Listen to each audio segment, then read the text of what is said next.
천혜의 자연과 액티비티로 한국인들이 사랑하는 여행지 라오스. 그런데 말입니다. 지난 2024년 2주간 방비행 찾은 여행객 6인 잇따라 사망. 사망? 배낭 여행자들의 성지인 방비행을 찾은 미국과 영국, 호주, 덴마크 등 각국에서 온 여행객들이 행복한 다음 여행 일정을 채 마치지도 못한 채 그곳에서 삶을 마감하고 말았습니다. 너무 인원이 큰데요. 벌금 정도로 끝나는 게 아니라 이건 목숨을 잃었어요. 뭐지? 여행 일정을 마무리하고 즐거움 가득했던 방비행의 어느 밤 야, 마셔. 오늘이 마지막인 것처럼. 짠!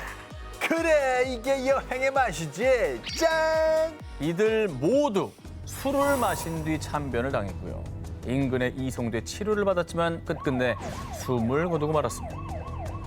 뭐냐, 이건 또? 무슨 뭐 가짜 술 뭐 이런 걸. 설마 어허. 메틸 알코올?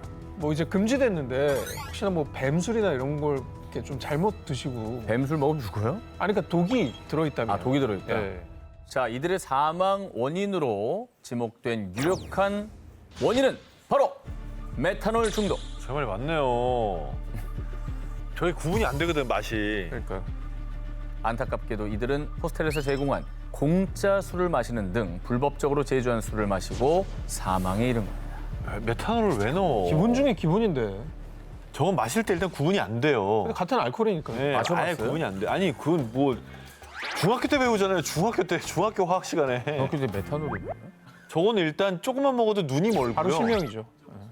많이 먹으면 사망이고요. 자, 문제는 이런 일이 비일비재하다는 겁니다. 야, 라오스 방비행뿐 아니라 동남아 일부 지역에서는요, 술의 양을 늘리거나 보드카를 위조하려고 저렴한 메탄올을 불법 첨가하는 일이 흔해서요. 뭐 살인인데. 가짜 술을 마시고 사망하는 사건이 연이어 발생하고 있으니 각별한 주의가 요구되고 있습니다. 특히나 늦은 밤 강가 주변에서 파티하는 펍이나 허가 없는 노점 술집, 서비스로 제공하는 공짜 술이나 이미 개봉된 술을 따라주는 곳은 더욱더 조심하셔야 됩니다. 아니 기분 좋게 여행 가서 이런 일이 발생할지 누가 알았겠습니까? 이게 다 떠나서 싼 데는 이유가 있다, 이 말입니다. 지난 여름 즐거워야 할 여행지에서 갑작스레 벌어진 끔찍한 비극. 절대로 반복돼선 안 될 겁니다. 자, 누구나 한 번쯤 꿈꿔봤을 겁니다. 유럽의 감성을 그대로 느낄 수 있는 이 자전거 여행. 그 중에서도 스페인은 자전거 천국으로요. 페달을 밟으며 지중해 햇살, 고풍스러운 골목을 누비는 그 순간. 그야말로 여행 감성 풀 충전. 바르셀로나에서 자전거 여행 한번 했거든요. 그 잊질 못해요. 분위기 좋겠다. 분위기 좋고 일단 바르셀로나가 제일 좋은 게 날씨거든요. 아기자기 또 하잖아. 아기자기하고 언덕 많이 없고 선선하고 낭만 있죠. 아주 제대로 낭만을 즐기셨네요. 네. 자, 최근 스페인 여행 간 무무 역시 자전거를 대여. 마이르르 소라 팝팝팝. 오, 기분 너무 좋다. 자, 이어폰을 끼고 음악에 맞춰 콧노래를 흥얼흥얼 신나게 달리다가 잠시 멈춰 셀카 한 장 찰칵. 그야말로 낭만을 온몸으로 만끽했습니다. 그럼 그 낭만도 잠시. 스페인 경찰에게 붙잡힌 무. 에이? 갑자기 200유로. 무려 한화 약 32만 원의 벌금을 내며 자전거 천국이 지옥으로 변했는데요. 아이고야. 자, 지난 여름 문화 충격. 과연 무무는 어떤 행동 때문에 스페인에서 벌금을 물게 된 걸까요? 셀카. 셀카. 이러고 다녔지. 아하. 촬영하면서 다니는 거? 인스타 올리려고. 네. 이러고 다녔지. 자, 과연 이 중에 정답이 있을지 보겠습니다. 나보다. 정답은 음악. 무무가 끼고 있던 요 이어폰이 문제. 마일리르 소다팝을 혼자 들었구나. 다 같이 들었어야 되는데. 스피커는 되는데. 아니, 다 같이 듣는 게 문제가 아니라니까. 왜? 안전을 위해서 들으면서 타면 안 돼요. 자, 스페인은요, 자전거 관련 규정이 매우 엄격한 나라로 자전거 주행 중 착용하거나 휴대폰을 사용하는 것만으로도 200유로의 벌금이 부과된다고 합니다. 귀에 뭐 꽂으면 안 되는구나. 근데 이거 진짜 위험하긴 해요. 차 소리도 안 들리고요. 네. 32만 원이면 꽤 크다. 근데. 아까 두 손 놓고 탔다는 것도 사실 두 발로 이렇게 잡아놨어. 핸들을 두 발로 잡고 이래 하니까 뭐든 잡으면 돼. 32만 원을 좀 어떻게 원격으로 불가할 수 있는 방법. 다행이다. 그러니까 자전거 여행을 좋아하시는 분들은 꼭 알고 가시면 좋을 것 같아요. 자, 그 외에도 스페인에서는요. 7세 이상 아이를 뒤에 태웠다고요? 헬멧을 안 썼다고요? 밤이나 어두운 곳에서 반사 장비를 착용 안 했다고요? 이 자전거를 타면서 이 규정들을 안 지켰다면 벌금 80에서 200유로 땅땅땅. 아이고. 자, 방금 제가 말씀드린 것들 외에도 무심코 놓칠 수 있는 규정들이 많아서요. 먼 타지에서 문화 충격받고 싶지 않다면 꼭 숙지하고 가셔야겠습니다. 이게 자전거 렌탈 비용 싸다고 좋아할 게 아니라 물면 벌금 만만치가 않습니다. 자, 다 규정을 지켜야겠네요. 자, 나도 모르게 불법을 저지르고 싶지 않다면요. 스페인에서 자전거 탈 때 꼭 주의하십시오. 여름 휴가를 맞아 미국 플로리다 올랜도로 여행을 떠난 지니. 현지 쇼핑몰에서 즐겁게 쇼핑한 뒤 주차 정산을 완료. 그런데 어찌된 일인지 주차장 차단기가 열리지 않는 겁니다. 이상하다 싶어서 확인해 보니까 분명히 결제는 했는데 했어. 주차 요금은 미납 상태로 뜨는 겁니다. 뭐야? 그리고 곧이어 날아든 알람. 결제 한 건, 결제 두 건, 결제 세 건. 띡띡. 사용하지도 않은 결제 메시지들. 지니가 겪은 지난 여름 범죄 사기. 사건의 발단은 이러했습니다. 아, 여기는 주차비도 QR로 정산하나 보네. 아이고. 이렇게 스캔하면 되겠네. 하지만 지니가 찍은 건 사기범이 만든 가짜 QR코드였던 겁니다. 아, 이런 거 많대. 스티커 붙여놓는 거지. QR코드와 피싱, 이른바 큐싱 사기라고 합니다. QR코드 스캔 한 번에 휴대폰에 악성 앱이 설치가 되고요. 개인정보 유출, 결제 피해는 물론이고 명의 도용과 대출 시도까지. 대출도 받아요? 그럼요. 지니가 방문한 올랜도 시내에선 무려 200여 곳에서 가짜 QR 스티커가 적발됐습니다. 범인이 직접 가짜 QR코드를 출력해 몰래 붙여놓는 방식으로 범행이 이루어져 주의를 요하고 있습니다. 이게 얼마나 쉽냐면 그냥 저 스티커만 한 100장씩 들고 다니면 되는 거예요. 그렇죠. 그 자기가 돈 내릴 때마다 거기다 붙여놓으면 되는 거예요. 게다가 요즘에 키오스크 얼마나 많아졌어요? 그렇지. 사람의 대면 결제를 하면 그거는 막을 수 있잖아, 저거. 막을 수 있죠. 음. 아, 그 뭐 유명한 쇼핑몰 이런 데서 누가 저런 게 있을 거라고 생각을 하겠어요. 그러니까. 놀라운 건 이게 미국만의 문제가 아니라는 겁니다. 중국과 스페인에서도 주차 위반 딱지, 공유 자전거에 사기 QR코드가 발견돼 문제가 됐고요.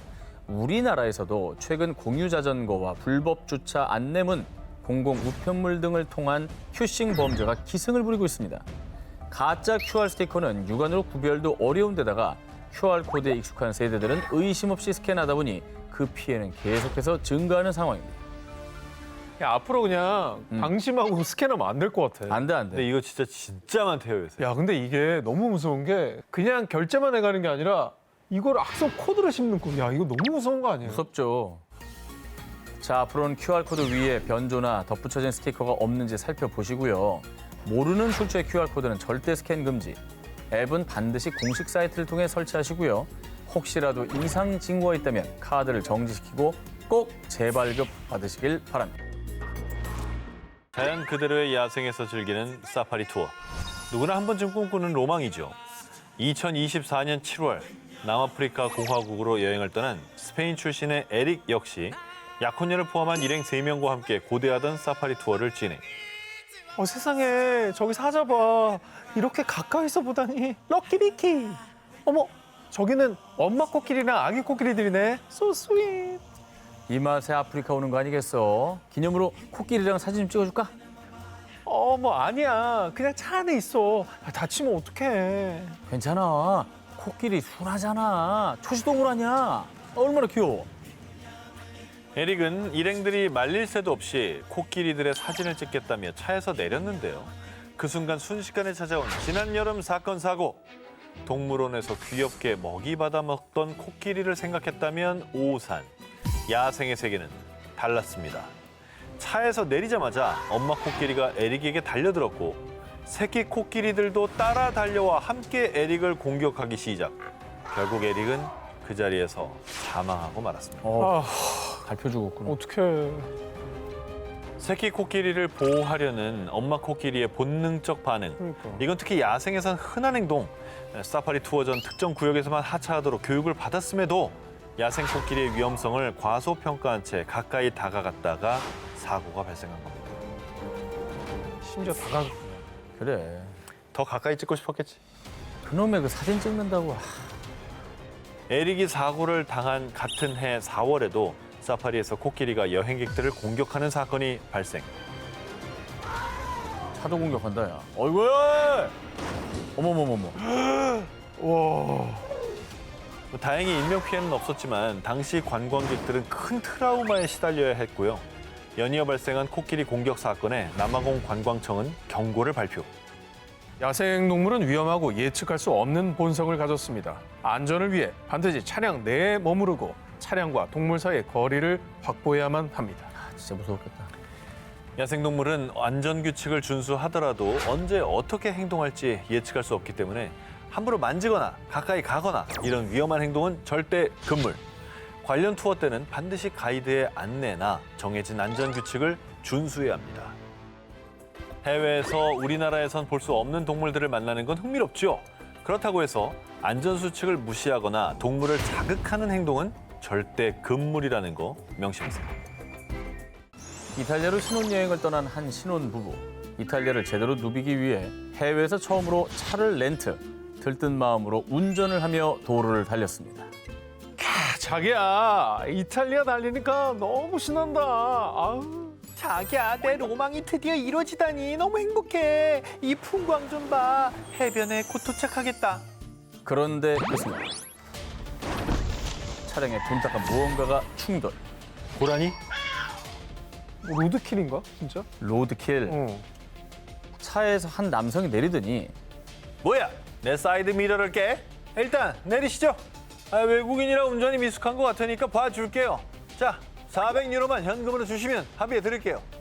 하지만 이건 단순 교통사고가 아니었습니다. 뭔가 냄새가 나는데? 냄새 많이 나죠. 네. 이탈리아 일부 지역에서 판을 치는 일명 미러 사기였던 겁니다. 야, 미러 사기도 있어. 유럽 도로들이 좁잖아. 옛날에 만들어져서. 우리는 한문철씨라도 있죠. 아, 여기 뭐 잡아줄 사람이 없어요. 여긴 잡아줄 사람이 없다고요. 그러니까 블랙박스가 거의 없어. 보급률이 낮아. 잘 안 하지. 낯선 타지에서 말도 잘 안 통하는데 교통사고라니. 쉽게 합의했다가는요, 전형적인 사기 수법에 걸리게 됩니다. 당신을 노리는 위기의 순간, 지난 여름 범죄 사기. 차에 부딪힌 의문의 쾅소리. 계획된 범죄에 당한 당시 현장입니다. 야야야야, 동양인 여행객 렌트카다. 응? 준비됐지? 심지어 이들의 표적은 대부분 여행객입니다. 이들은 지나가는 렌트카 차량 앞에서 일부러 돌이나 물건을 던져 툭 소리를 낸 뒤에 위협적으로 현금을 요구하는 악질적인 사기 집단이었던 거죠. 아, 이게 실제로 부딪힌 것조차도 아니구나. 이게 익숙치 않으면 당황되거든요. 그렇지. 아니 또 길도 모르니까 뭐 내비게이션도 봐야지, 뭐 또 해야지. 보험 체계를 알아. 우리가 뭐 거기 아는 사람이 있어. 힘들지. 그래서 어떻게 해야 돼요? 사기에 연루되지 않기 위한 대처법. 당황했다고 급정차하지 않고 안전하게 운전하시고요. 차창을 닫고 블랙박스를 확인하시기 바랍니다. 또 정차하게 될 경우 경찰을 부른다고 단호히 언급한 다음 경찰에 신고하시면 됩니다. 야, 렌트 하실 때 블랙박스는 꼭 옵션을 하셔야겠다. 무조건 해야죠. 자, 언제든 당할 수 있는 외국인을 상대로 한 미러 사기. 당황하지 마시고 차분히 대처하는 게 답입니다. 지난 여름 문화 충격. 이번에는 올해 멕시코에서 일어난 일입니다. 야, 멋있다. 와, 저기 올라가서 인증샷 찍으면 더 멋있겠지? 한 남성이 거친 숨을 몰아쉬며 정상을 향해 거침없이 올라갔는데요. 그런데 무슨 일인지 그 자리에서 철컥! 경찰에 의해 체포까지 됐다는데요. 야, 또 뭐냐? 어디 갔니 또? 올라가지 말아야 될 때 간 거야? 소리 지른 게 문제인 거야? 아니면 뭐 의상이 불량인가? 아니면 뭐 향수를 뿌렸나? 자, 이 남성이 처벌받은 이유. 어이구야. 내가 가면 안 되는 거 아니에요? 누가 봐도 문화재 아닙니까? 저 문화재 아니에요, 진짜로? 문화재죠. 피라미드잖아. 지금 벌써 뒤에서 사람들이 소리 지르고 있잖아요. 가지 야유하고 말라고. 있죠. 미쳤나 봐. 아, 따라서 계속 올라가는 사람들은 뭐야?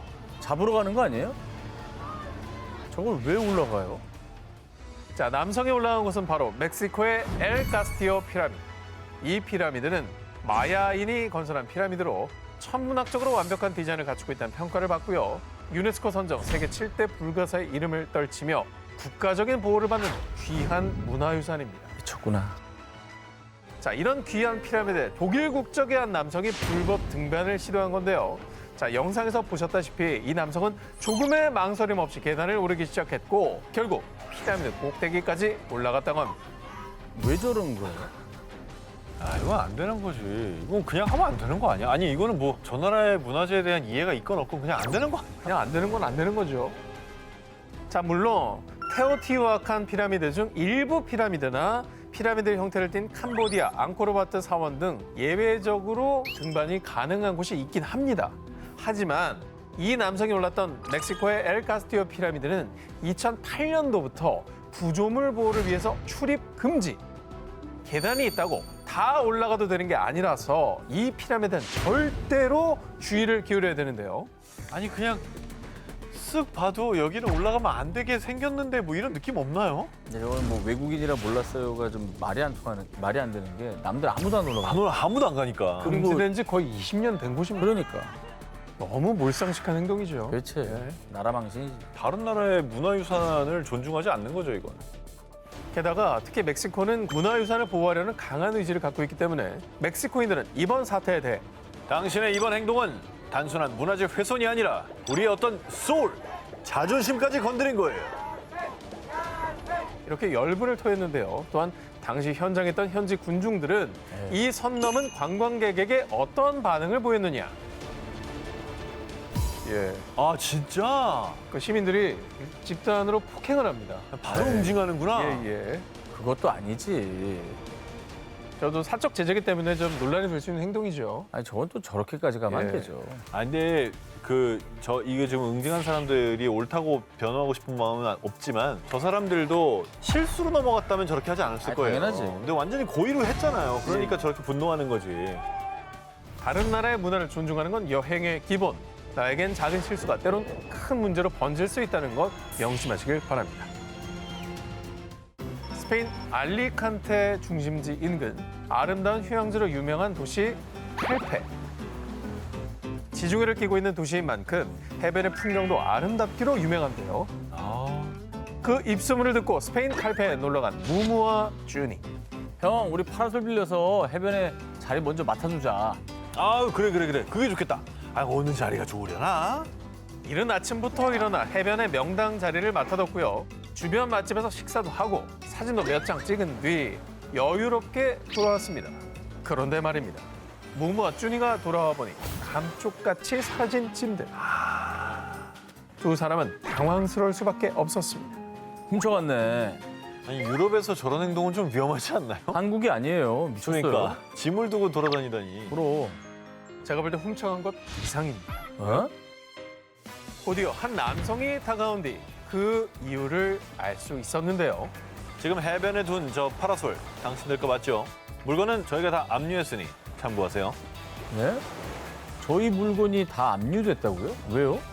네, 아침부터 지금 자리만 맡아두고 3시간째 자리를 비우셨잖아요. 벌금도 250유로 내셔야 합니다. 자리 맡기 불법이구나. 자리 맡기가 불법이라? 뭐 한 10분 이상 자리 비우고 그러면은 이게 벌금 나오는구나. 근데 지금 했던 행동이 엄연한 벌금 부과 대상이라는 겁니다. 아, 그럼 거기만 이렇게 앉아 있어야 돼요, 계속?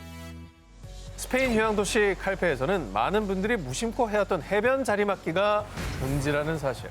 이는 관광객 급증으로 골머리를 앓던 칼페시가 지난해부터 적용하기 시작한 새로운 조례인데요. 첫 번째, 오전 9시 30분이 되기 전 해변에 의자, 해먹, 비치 파라솔 등을 설치하는 것은 금지. 이는 해변 청소를 방해하기 때문이라고 하고요.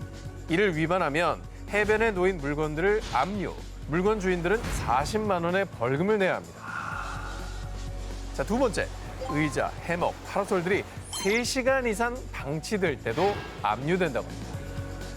3시간이면 좀 납득이 되네요. 그치, 뭐 잠시 뭐 화장실, 아니 뭐 먹을 거, 이 정도는 가능한데 3시간이면 이건 그냥 충분히 밥 먹고 할 일 다 하고 그런 겁니다. 아, 그러게 이건 좀 도입해야 될 필요도 있다고 생각합니다, 저는. 여행의 즐거움을 온전히 누리려면 현지 문화와 법을 존중해야겠죠. 스페인 칼페 해변에 가실 땐 이런 점들을 꼭 유의하시기 바랍니다.